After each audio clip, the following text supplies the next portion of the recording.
ఇక విశాఖపట్నంలో ఋషికొండ ఉంది శివరాజు. ఆ ఋషికొండ ఏం చేస్తే బాగుంటది? సుమారు 400, 500 కోట్లు ఖర్చు పెట్టారు. అంత డబ్బు ఖర్చు పెట్టి ఏం చేద్దాం బిల్డింగ్ మీ ఐడియా ప్రకారం? దిగిపోయాడు అన్న. అన్నం ఉండేదాన్ని కొట్టుకున్నాడు అది.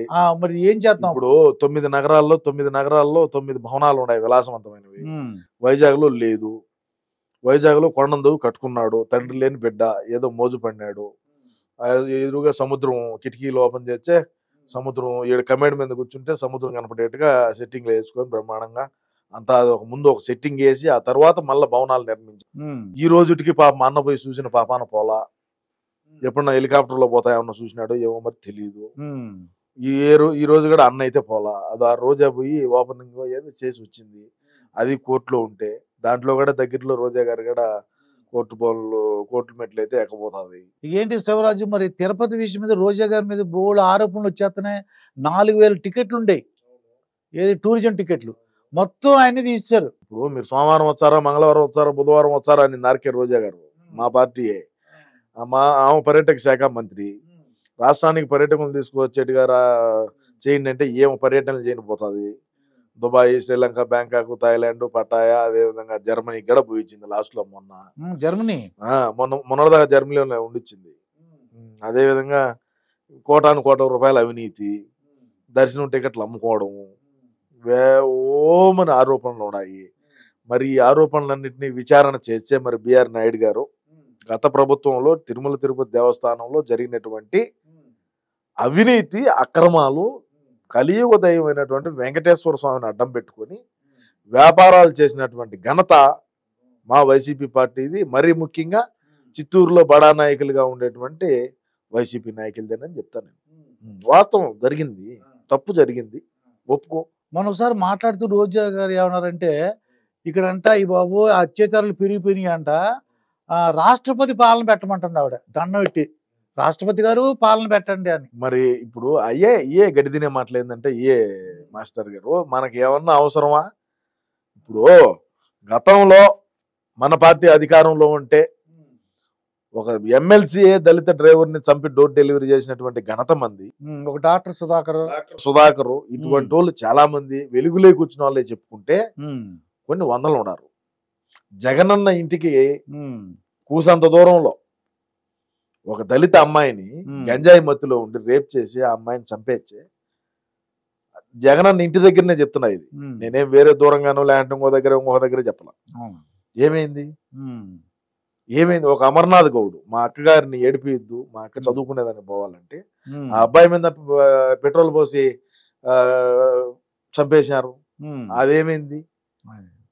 ఎంతమంది మహిళల మీద దాడులు జరిగినాయి, ఎంతమంది మహిళలు అదృశ్యమైనారు, ఎంతమంది మహిళల మీద హత్యలు జరిగినాయి. వీటన్నిటినీ ఉన్నప్పుడు నువ్వు ఎందుకు మాట్లాడలా? మహిళా చైర్పర్సన్ ఆమె వాసిరెడ్డి పద్మ బయటకు వచ్చి మాట్లాడింది కదా, మేము ఆ రోజు నిలదీస్తామని చెప్పి. మేము ఆ రోజు ఏలెత్తి చూపించే ఇదో 7 మహిళలకు దాడులు జరుగుతున్నాయి, ఇదో 7 మహిళలకి మాదిరి ఇబ్బందికి నేను దిగిన పరిస్థితి అని చెప్పితే ఏం మా ఆయన పట్టించుకోలేదు అని చెప్పి ఆమె చెప్పింది కదా బయటకు వచ్చి. మరి ఇంకేంది ఈ పంచాయతీ? నువ్వు మాట్లాడిన పాట మరి నువ్వు అంత నికార్సుగా, అంత నీతిగా, జాతిగా, అంత కరెక్ట్ గా నువ్వు నగిరిలో నువ్వు పాలన చేసి ఉంటే, నీ చిత్తూరు జిల్లాకు నీ తిరుపతి జిల్లాకు న్యాయం చేసి ఉంటే, మరి నువ్వు 2వ రౌండ్ లోనే ఎందుకు కారెక్కి వెళ్ళిపోతావు? కౌంటింగ్ రోజు 2వ రౌండ్ లోనే ఎందుకు పోతావు సార్? అది కరెక్ట్ గా చేసి ఉంటే ఏడా అవినీతి చేయకుంటే. ఇక రిషికొండలో ఒక కమ్మోడు ఉంది శివరాజు, దాని గురించి విన్నావా? వెళ్ళకపోతే వినపోతే నేను చెప్తా. చెప్పా. దాంట్లో అది 12 లక్షలు 13 లక్షలు ఉందంట. 13 లక్షలే సార్. దాని మీద కూర్చున్నాం అనుకో, మనం ఏ చేతులు ఏం పెట్టుకోకల్లా అదే కడిగేస్తుంది, తుడిచేస్తుంది కూడా. అది కూడా అది మనకు తెలియదు. మనం పోయి చూచే నేను నిజాలు నిర్భయంగా చెప్తా. అది నిజాలు నిర్భయంగా చెప్తా. నాకు తెలిసింది నేను కరెక్ట్ గా చెప్తా. దాని గురించి నాకు తెలియదు కాబట్టి. అది అంటే విషయం ఏంటంటే, అందరూ చేతితో కడుక్కుంటారు కదా, కడుక్కోకల్లా ఇలా కూర్చుంటే శుభ్రంగా అయిపోయిన తర్వాత కడిగేసి తుడిచేస్తుంది కూడా క్లాత్ వచ్చి. దాని స్పెషాలిటీ. అంతగా 13 లక్షలు. మనకు తెలియదు. మరి రిషికొండ ఏం చేస్తే బాగుంటుంది అంటే ఐడియా ప్రకారం, మీ ఐడియా ప్రకారం మరి ఖాళీగా వదిలేయటమా లేకపోతే ఏం చేస్తే బాగుంటది? అప్పుడు ఏమైందంటే గతంలో హరిత రిసార్ట్స్ అని ఉండేటి. హరిత రిజార్ట్స్ అవును. చంద్రబాబు నాయుడు గారు 2019 వరకు ఆయన పాలన చేసి 2019లో మేము అధికారంలోకి వచ్చే ముందు దాకా కూడా హరిత రిసార్ట్స్ అని పెట్టి రాష్ట్ర ఆదాయం తెచ్చుకొచ్చేటటువంటి దీంట్లో అది ఉండేది అక్కడ. అవును.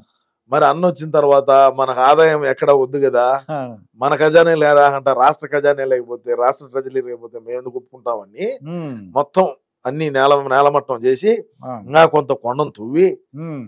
నేషనల్ ఇదేదో ఏదో ఇది అటవీ శాఖ అవును. ఏదో ఇది చేసి పర్యావరణం ఉంటది, పర్యావరణం నేషనల్ దాన్ని ట్రిబ్యునల్ ఉంటది. ట్రిబ్యునల్ ఉంటే ఆ, ఆ ట్రిబ్యునల్ అని ఇదైతుంది అని చెప్పి గ్రీన్ మ్యాట్ వేసాడు, అంటే పచ్చంగా ఉండేట్టుగా. ఓకే అదే.